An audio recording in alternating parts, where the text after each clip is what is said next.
अस्सलाम वालेकुम। 9th class बेटे, open your chemistry book, page number 15, chapter 1 की एक्सरसाइज बेटे मैं आप लोगों को करवा रही थी। First question that is MCQs हमने कंप्लीट कर लिया था। Question number 2 short question answers थे, वो भी मैंने आपको कंप्लीट करवा दिए थे। Question number 3 constructive response question हम लोग कर रहे थे, जिसके हमने फर्स्ट 3 पार्ट्स कर लिए थे, फर्स्ट सेकेंड एंड थर्ड। आज हम 4th पार्ट स्टार्ट करेंगे, ठीक है। लेट्स स्टार्ट बेटे। Give the reason of brilliance shown by diamond, can you improve it. आपने बताना है कि डायमंड में जो ब्रिलियंसेस बेटे होती हैं उसका रीज़न बताना है और आप उसको इम्प्रूव कर सकते हैं या नहीं कर सकते, इस चीज़ का आपने आंसर देना है। आपकी बुक में डिटेल स्ट्रक्चर दिया हुआ है किसका, डायमंड का, आप वहाँ पे भी देख सकते हो, उधर आपको क्लियरली बताया हुआ है।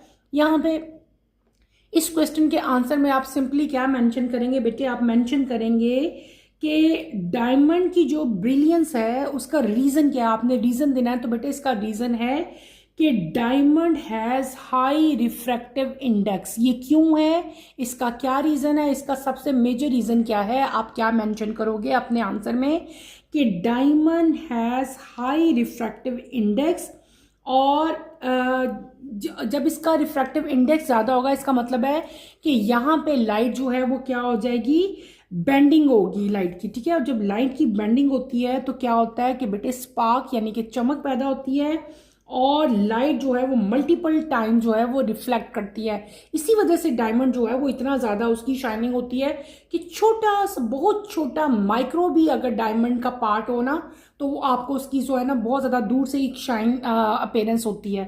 तो इसका जो रीज़न है इसकी ब्रिलियंस का वो क्या हो गया कि diamond has high refractive index, ठीक है। It bending light to create sparkle and light reflect multiple time inside it, ठीक है।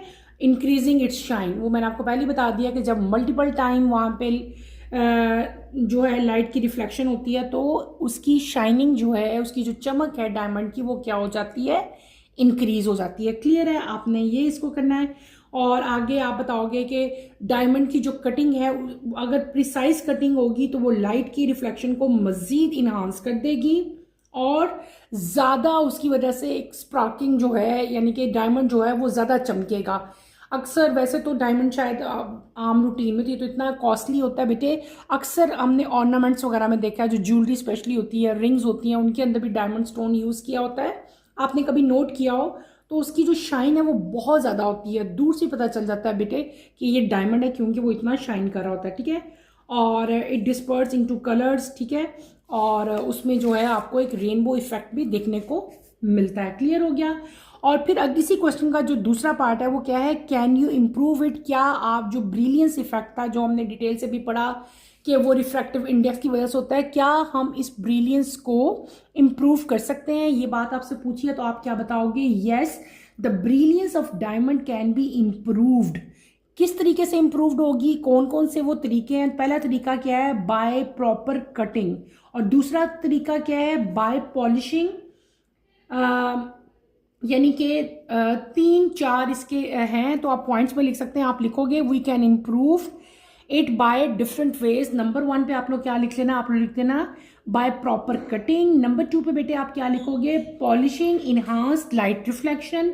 नंबर 3 पे आप लोग क्या लिखोगे, रिमूविंग इम्प्योरिटीज, ठीक है। और तीसरे पे क्या चौथे पे क्या लिख लोगे, रेगुलर क्लीनिंग, ठीक है। अब आपने मतलब समझ आ गई ना, पहले तो हमने इसका रीजन बता दिया ब्रिलियंस का मैंने आपको, फिर हमने क्या बता दिया कि उसको हम इम्प्रूव कैसे कर सकते हैं। इम्प्रूव में मैंने 4 मेथड आपको बताए। पहला क्या हमने बता दिया, प्रॉपर कटिंग। दूसरा हमने क्या बता दिया, पॉलिशिंग, ठीक है। उसकी पॉलिशिंग करने से भी लाइट की जो रिफ्लेक्शन है वो इन्हांस होती है। तीसरा मेथड क्या बताया, रिमूविंग इम्प्योरिटीज, ठीक है। और जो 4th पॉइंट है वो मैंने क्या बता दिया, रेगुलर क्लीनिंग। क्लियर। अब हम चलते हैं अपने क्वेश्चन नंबर 5 की तरफ, नेक्स्ट क्वेश्चन की तरफ बेटे आप लोग मूव करो। इस पेज पे लास्ट क्वेश्चन है, explain the dissolution of sodium chloride in water. Sodium chloride में जो वाटर की डिसोल्यूशन है उसको आपने एक्सप्लेन करना है। बेटे सोडियम क्लोराइड क्या है, कॉमन सॉल्ट जो हम आम किचन में भी यूज करते हैं, salt that is sodium chloride. Sodium chloride को जब वाटर के अंदर डिसॉल्व करते हैं तो ये उसके अंदर फ़ौरन डिज़ोल्व हो जाता है। क्यों? क्योंकि जो अट्रैक्टिव फोर्सेस होती हैं ना एंड सोडियम क्लोराइड की और वाटर की, वो जो वाटर की फोर्सेस हैं वो ओवरकम कर जाती हैं सोडियम क्लोराइड की फोर्सेस को, और सोडियम क्लोराइड जो है वो अपने रिस्पेक्टिव आइंस में ब्रेक डाउन हो जाता है। NaCl है, NaCl जो है जब वो ब्रेक डाउन होगा तो आपके पास क्या हो जाएगा, सोडियम अलग हो जाएगा और क्लोराइड आइन जो है वो अलग हो जाएगा। क्लियर हो गया?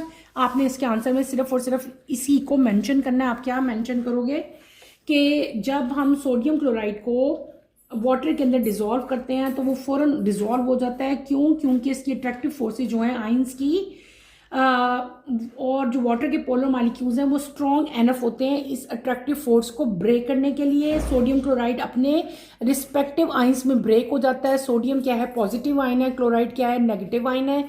ये दोनों सेपरेट हो जाते हैं जिसकी वजह से इजीली ये वाटर में डिजोल्व हो जाते हैं। क्लियरली आपको समझ आ गई ना? आप यहाँ पे रिएक्शन भी मेंशन कर सकते हो, NaCl और प्लस वाटर। तो सोडियम अलग हो जाएगा, सोडियम के ऊपर पॉजिटिव साइन डाल देना, क्लोरीन यहाँ से क्लोराइड आइन बन जाएगा, वो नेगेटिव हो जाएगा। इसी तरह वाटर भी ब्रेक डाउन हो जाता है, H अलग हो जाएगा, OH अलग हो जाएगा, आपके पास क्या बन जाएगा, NaOH। ठीक है, नेक्स्ट पेज पे बेटे आप पेज नंबर 16 पे आए आप लोग। यहाँ पे अब हम क्वेश्चन इसी क्वेश्चन को कंटिन्यू करेंगे। नेक्स्ट पार्ट है part 6। Why do different compound have different solubilities in water at a particular temperature? ठीक है, आपसे क्वेश्चन पूछा हुआ है कि डिफरेंट कंपाउंड जो हैं उनकी वाटर के अंदर सॉल्युबिलिटीज डिफरेंट होती हैं एट पार्टिकुलर टेम्परेचर। तो आपने इसका रीजन बताना है, वाई ऐसा क्यों होता है। ठीक है, तो सिंपल इसका रीजन बेटे क्या होता है कि जो डिफरेंट कंपाउंड है सबकी डिफरेंट सॉल्युबिलिटीज होती हैं वाटर के अंदर। क्यों? क्योंकि इनकी जो इंटरमॉलिक्यूलर फोर्सेस होती हैं उनकी स्ट्रेंथ डिफरेंट होती है। ठीक है, समझ आ गई है? किसी की स्ट्रेंथ जो है ना वो बहुत ज़्यादा स्ट्रांग होती है, किसी की जो है वो वीक होती है, किसी को डिज़ोल्व होने में टाइम लगेगा, किसी को डिज़ोल्व होने में टाइम नहीं लगता, वो फ़ौरन से पहले अपने रिस्पेक्टिव आइंस में जो हैं वो ब्रेक डाउन हो जाएंगे। तो इसका सिंपल आप लोग क्या लिखोगे कि different compounds have different solubilities in water at particular temperature because of the difference in the strength of intermolecular forces. यानी कि उनकी जो इंटरमॉलिक्यूलर फोर्सेस हैं उनके दरमियान में जो डिफरेंस है उसकी वजह से बेटे ये सब कुछ होता है। ठीक है, ये आपने यहाँ पे मेंशन कर देना है और इसमें कुछ लिखने की जरूरत नहीं है। समझ आ गई है ना? ये क्यों होता है? क्योंकि जो इंटरमॉलिक्यूलर फोर्सेस की जो स्ट्रेंथ है उसके डिफरेंस की वजह से होता है, जो वाटर मॉलिक्यूल और जो कंपाउंड के मॉलिक्यूल्स हैं उनके दरमियान में जो डिफरेंस आएगा। नेक्स्ट क्वेश्चन है हमारा 5, 6, 7। ठीक है, question number 7। Why sodium chloride NaCl can not be crystallise from water just like KNO3। KNO3 किसका फॉर्मूला है? पोटाशियम नाइट्रेट का। ठीक है, सोडियम क्लोराइड जो है वो क्रिस्टलाइज नहीं होता जैसे कि KNO3 पोटाशियम नाइट्रेट हो जाता है। इसका रीजन आपने बताना है। इसका रीजन क्या है कि सोडियम क्लोराइड बेटे crystallize can not be crystallise from water in the same way as KNO3 because.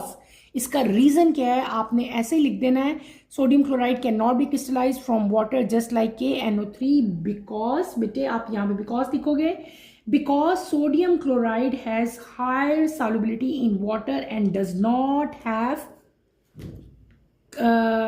Conventional या convenient temperature range for crystallization. पहले भी हम ये एग्जाम्पल पढ़ के आए हैं कि बेटे सोडियम क्लोराइड जो है वो बहुत जल्दी वाटर के अंदर डिजोल्व हो जाता है। जब वो बहुत जल्दी वाटर के अंदर डिजोल्व हो जाता है इसका मतलब क्या हुआ कि उसका जो टेम्परेचर है वो इतना कन्वीनियंट नहीं है कि वो जो है क्रिस्टल उसके बन सकें। ठीक है, तो इसलिए ये KNO की तरह रिएक्ट नहीं करेगा। रीजन क्या बता दिया? क्योंकि because it has high solubility. ठीक है, वाटर के अंदर उसकी सॉल्युबिलिटी बहुत हाई होती है, वो वाटर के अंदर मिक्स हो जाता है। नेक्स्ट क्वेश्चन की तरफ आओ, क्वेश्चन नंबर 8 की तरफ। Why graphite is slippery to touch? Which property of graphite enables it to be use as lubricant? Graphite जो है वो स्लिपरी इन टच होता है, जब उसको टच किया जाए तो उसका जो इफेक्ट है वो क्या है? स्लिपरी है। आपने रीजन बताना है वाई ग्रेफाइट स्लिपरी क्यों है और उसकी कौन सी प्रॉपर्टी ऐसी है जो उसको इस काबिल बनाती है कि उसको हम एज ए लुब्रिकेंट जो है वो यूज़ करते हैं ग्रेफाइट को। इसका आपने रीज़न बताना है। तो बेटे ग्रेफाइट जो है आप जब उसको कभी टच करो तो वो आपको स्लिपरी फील होगा। क्यों? क्योंकि ये कार्बन एटम्स की लेयर्स जो हैं उनसे बना होता है। बहुत सारे कार्बन एटम्स जो हैं उनकी लेयर्स जो हैं वो एक दूसरे के ऊपर आती हैं, लेकिन वो लूजली बॉन्डेड होती हैं, स्ट्रांगली बॉन्डेड नहीं होती। लूजली बॉन्डेड होंगी जिसकी वजह से उसकी अपीयरेंस क्या होती है, हमें वो स्लिपरी फीलिंग होती है। क्लियर हो गया? आपका जो क्वेश्चन था why graphite is slippery to touch, तो आप सिंपल इसमें क्या बता दोगे कि graphite is slippery to touch because of यानी कि केमिकल मेकअप, या आप उसको कह सकते हैं because it is made up of layer of carbon atom that are loosely held together. Clear हो गया बेटे? आपने इसका ये आंसर लिखना है। Which property of graphite enables it to be use as lubricant. Graphite की वो कौन सी प्रॉपर्टी है जो कि उसको लुब्रिकेंट के तौर पे हम लोग जो है वो यूज कर सकते हैं, वो कौन सी है? तो उसकी जो बेटे यही जो हमने भी पढ़ी है ना कि उसमें क्या है कि कार्बन की लेयर्स प्रेजेंट होती हैं, और जो कार्बन की लेयर्स हैं वो क्या होती हैं, वो एक दूसरे के साथ लूजली अटैच होती हैं। ठीक है? तो जब ये लेयर जो है ये क्या होती है, इजीली एक दूसरे के ऊपर स्लाइड करती हैं ड्यू टू वीक फॉर्म या वीक फोर्स बिटवीन देम, जिसकी वजह से ग्रेफाइट जो है वो स्मूथ होता है, स्लिपरी उसकी फीलिंग होती है। इस प्रॉपर्टी की वजह से लुब्रिकेंट के तौर पर इसको यूज किया जाता है। किस प्रॉपर्टी की बेस पे? यही कि ये इसमें कार्बन जो है उसकी लेयर्स प्रेजेंट होती हैं। ठीक है? Graphite is made up of layers of carbon, और ये जो लेयर्स होती हैं कार्बन की ये लूजली एक दूसरे के साथ अटैच होती हैं। यहाँ पे जो फोर्स ऑफ अट्रैक्शन है वो बहुत ज़्यादा लूज होती है। ये लेयर्स इजीली एक दूसरे के ऊपर बेटे स्लाइड करती हैं, जिसकी वजह से ग्रेफाइट जो है वो स्लिपरी हमें फील होता है और स्मूथ फील होता है। इसी यूनिक प्रॉपर्टी की वजह से इसको हम एज ए लुब्रिकेंट यूज करते हैं। क्लियर?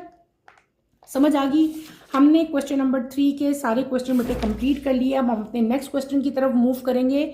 नेक्स्ट क्वेश्चन है हमारा क्वेश्चन नंबर 4, डिस्क्रिप्टिव क्वेश्चंस। ठीक है? डिस्क्रिप्टिव क्वेश्चन क्या है कि आपने इनके डिटेल आंसर देने हैं बेटे। हम 1 बाय 1 ये क्वेश्चन करेंगे। नंबर 1 है mention the name of the branch of chemistry in which you will study each of the following topics. आपको बहुत सारे टॉपिक्स दिए हुए हैं, आपने हर टॉपिक के एंड पे उसकी ब्रांच का नाम लिखना है, केमिस्ट्री की ब्रांच के ये टॉपिक हम केमिस्ट्री की कौन सी ब्रांच में स्टडी करेंगे। नंबर 1 है rate of reaction. Rate of reaction बेटे हम लोग करते हैं फिजिकल केमिस्ट्री में। किसमें? फिजिकल केमिस्ट्री में। या आपने फिजिकल केमिस्ट्री नीचे लिखा हुआ ऊपर आना चाहिए था। रेट ऑफ रिएक्शन हम किस में बेटे पढ़ेंगे? फिजिकल केमिस्ट्री में। ये चीज़ आपने याद रखनी है। नंबर बी आता है digestion of food in human body. तो ये हम करेंगे बेटे किसमें? आप लोग बायोकेमिस्ट्री में पढ़ोगे। किसमें? बायोकेमिस्ट्री में। लिविंग ऑर्गेनिज्म के अंदर जितनी भी केमिस्ट्री होती है उसको हम लोग बायोकेमिस्ट्री के अंदर स्टडी करते हैं। नेक्स्ट नंबर सी आता है properties of plasma. Properties of plasma को हम कहाँ स्टडी करते हैं बेटे? फिजिकल केमिस्ट्री में। किसमें? फिजिकल केमिस्ट्री में। नेक्स्ट आपका आता है पार्ट डी। पार्ट डी क्या है? इकोसिस्टम। इकोसिस्टम को किस ब्रांच में स्टडी करेंगे? इन्वायरमेंटल केमिस्ट्री में। किसमें? इन्वायरमेंटल केमिस्ट्री में। नंबर ई में आपके पास क्या लिखा हुआ है? Reactions taking place during firework. जब फायरवर्क आप लोगों ने अक्सर देखा हो, जो फायरवर्क हो रहा होता है उसके अंदर जितने भी रिएक्शन होते हैं उनको हम लोग किसके अंदर स्टडी करते हैं बेटे? उसको हम स्टडी करते हैं इनऑर्गेनिक केमिस्ट्री में। किसमें? इनऑर्गेनिक केमिस्ट्री में। लास्ट आपके पास है measurement of the absorption of wavelength with the help of ultraviolet spectrometer. इसको हम किस ब्रांच में स्टडी करेंगे? इसको हम स्टडी करेंगे एनालिटिकल केमिस्ट्री में। किसमें? एनालिटिकल केमिस्ट्री में। अच्छा बेटे ये मेरे पास जिस बच्चे की बुक है इसने नंबर यहाँ पे जो हमारा ए पार्ट था रेट ऑफ रिएक्शन, इसमें यहाँ पे मेंशन किया हुआ है केमिकल काइनेटिक्स। तो केमिकल काइनेटिक्स में भी हम रेट ऑफ रिएक्शन को स्टडी कर सकते हैं, लेकिन जब हम ब्रांच की बात करेंगे तो वो ब्रांच जो होगी वो कौन सी होगी? वो फिजिकल केमिस्ट्री होगी। ठीक है? तो आपने यहाँ पे फिजिकल केमिस्ट्री लिखना है। अच्छा जी, ये हमारा क्या हो गया? फर्स्ट पार्ट हो गया। अब हम पहुंचते हैं सेकंड पार्ट की तरफ। सेकंड पार्ट है हमारा what are allotropic forms, explain the allotropic form of carbon and sulphur, how does coal differ from diamond. आपकी बुक में बेटे एलोट्रोपिक फॉर्म्स दी हुई है। यहाँ पे अगर आप लोग पीछे आए, ये देखें एलोट्रॉपिक फॉर्म ऑफ सब्सटेंस दी हुई है, ठीक है। हमें आपने यहाँ से सारा ये देखना है। यहाँ पे आपको सल्फर की दी हुई है, रोम्बिक सल्फर दी हुई है, और आपको क्या दिया है, मोनोक्लोनिक। ये रोम्बिक और मोनोक्लोनिक यहाँ पे ये लिखा भी हुआ है। आपने यहीं से देके इसको डिटेल से बेटे लिख लेना है, ठीक है। ये देखें यहाँ पे सारा बेटे हमने पढ़ा था।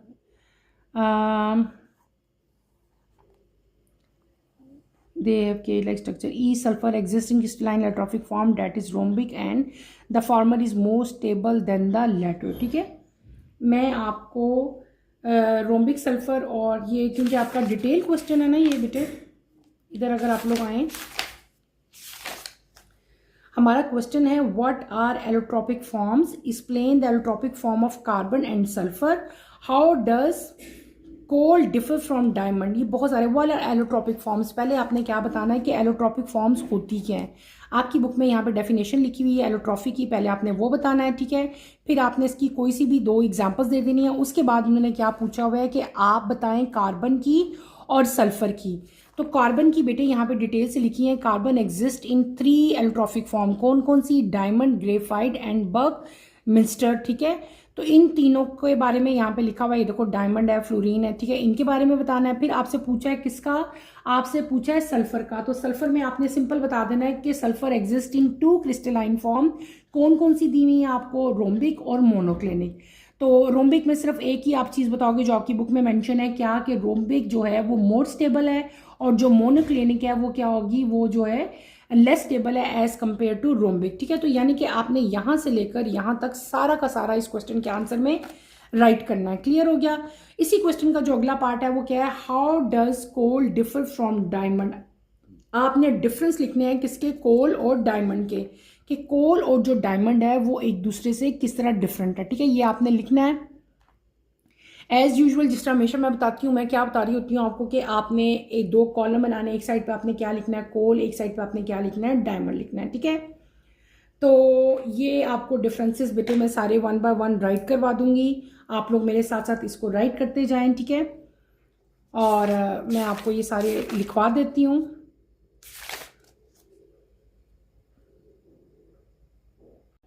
चलें बेटे हम स्टार्ट करते हैं इनके डिफरेंसेस लिखना, ग्रेफाइट के और डायमंड और कोल के, ठीक है। लेट्स स्टार्ट बेटे। हमेशा की तरह जैसे मैं कॉलम्स 2 बनाती होती हूँ, आप भी बना लें। एक साइड पे हम मेंशन कर लेते हैं कोल और एक साइड पे मेंशन कर लेते हैं हम डायमंड, ठीक है। यहाँ पे बेटे आप लिख लें कोल, COAL, कोल, और यहाँ पे हम क्या मेंशन करेंगे, डायमंड, ठीक है। आपकी बुक में क्वेश्चन था ना, what are allotropic form, explain the allotropic form of carbon and sulphur, how coal differ from diamond, ये क्वेश्चन है ना। तो क्वेश्चन के फर्स्ट 2 पार्ट तो मैंने आपको करवा दिए, बता दिया कि एलोट्रोपिक फॉर्म्स क्या होती हैं, और हमने कार्बन और एलोट्रोपिक फॉर्म आपकी बुक में दी थी, मैंने पॉइंट आउट कर दिया कि वहाँ से लिखनी है। जो इसी क्वेश्चन का फर्दर आगे पार्ट था, how coal differ from diamond, तो बेटे वो डिफरेंसेस आपने लिखने हैं। ये क्वेश्चन इस तरह भी पूरा भी आ सकता है और ये क्वेश्चन अलग से भी आ सकता है, ठीक है। तो आपने इनके डिफरेंसेस बेटे आपको आने चाहिए। मेरे साथ साथ इनके डिफरेंसेस आप लोग लिख लें। कोल का पहले हम लिखेंगे, coal is blackish, coal is blackish complex material, complex mixture, ठीक है, mixture of carbon, hydrogen and oxygen. It consists of small amount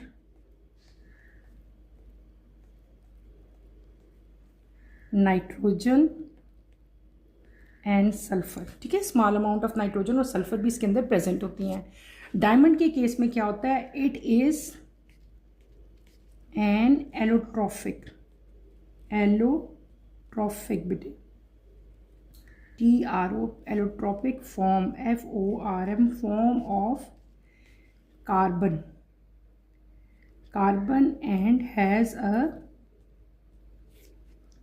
giant, giant, giant macromolecule,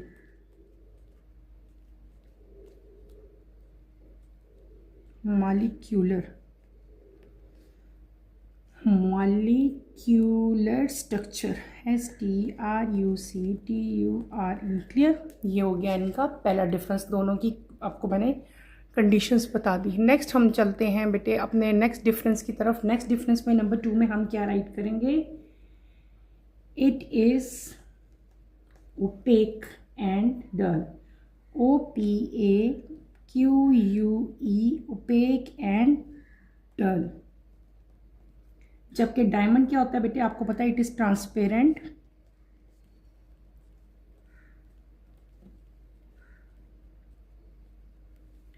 it is transparent, और क्या साथ आपके आ देगा? It is transparent and brilliant.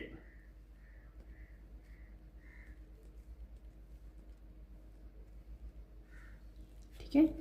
Number 3 में हम क्या मेंशन कर देंगे? कोल में it is soft and brittle. जबकि डायमंड के केस में क्या होता है? It is the hardest,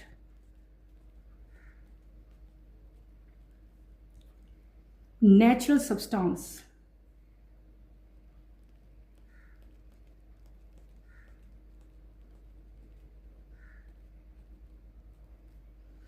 number 4, coal is used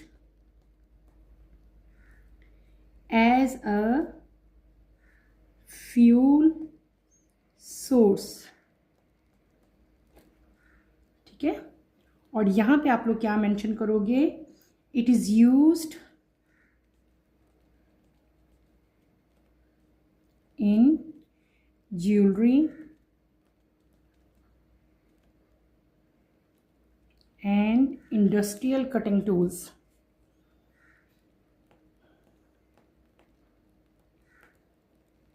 industrial बेटे कटिंग टूल्स। ठीक है, यहाँ पे आप मेंशन करेंगे कटिंग टूल्स।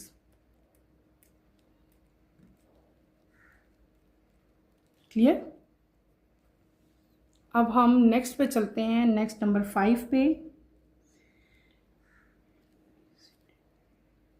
इसका लिखोगे has a,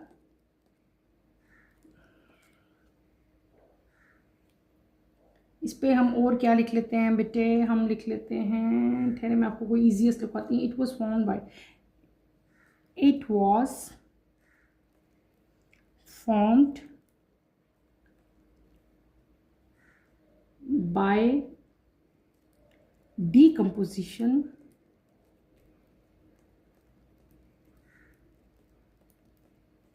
of dead plants,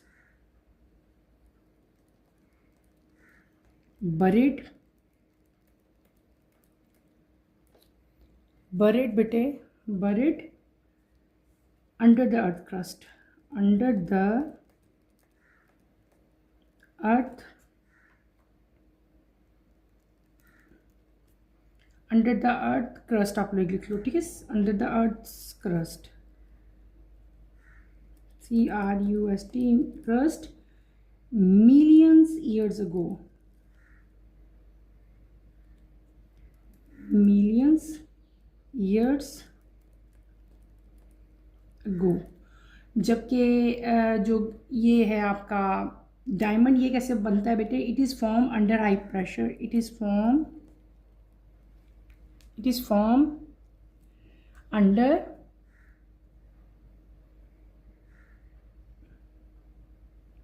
it is formed, यहाँ पे हम क्या मेंशन कर लेते हैं? Formed under high pressure,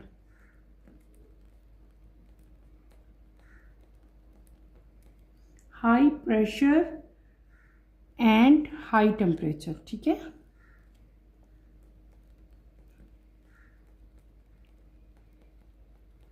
high temperature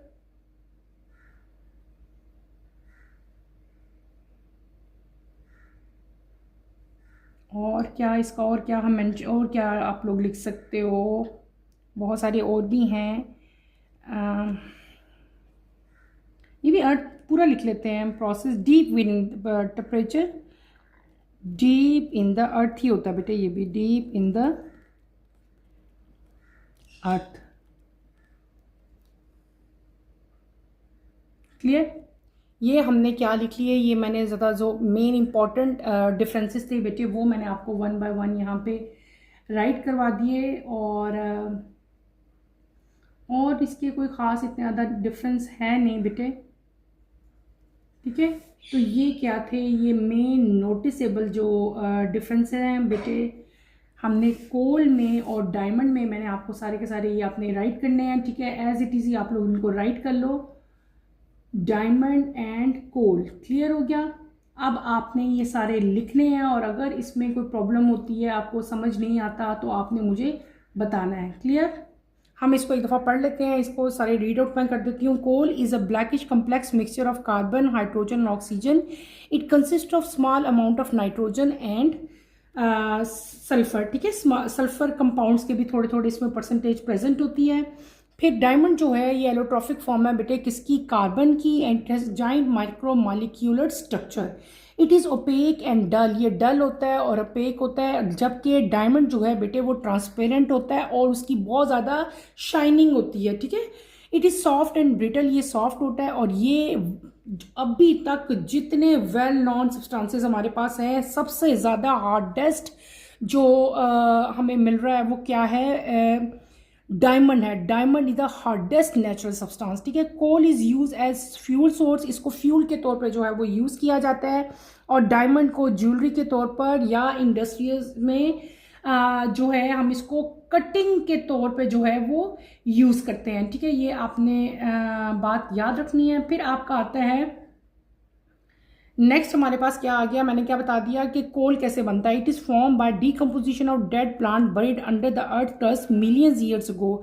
जब डीकम्पोजिशन होती है किसकी, डेड ऑर्गेनिक प्लांट्स हों चाहे एनिमल्स हों, वो बहुत देर तक जब अर्थ की सरफेस पर रहते हैं तो वो कन्वर्ट हो जाते हैं किसमें, कोल में। और डायमंड का कैसे बनता है कि जब हाई प्रेशर और हाई टेम्परेचर में जब ये डीपली अंदर बहुत ज़्यादा अर्थ के रहते हैं तो ये कन्वर्ट हो जाते हैं किस फॉर्म में, मतलब कार्बन ही है ना, तो ये कन्वर्ट जब टेम्परेचर और प्रेशर जब बहुत ज़्यादा हाई होता है तो ये कन्वर्ट हो जाएंगे किसमें, डायमंड में। यानी कि ये एलोट्रॉफिक फॉर्म है किसकी, कार्बन की। तो बेटे ये मैंने आपको डिफरेंसेस राइट करवा दिए हैं किसके, कोल और डायमंड के।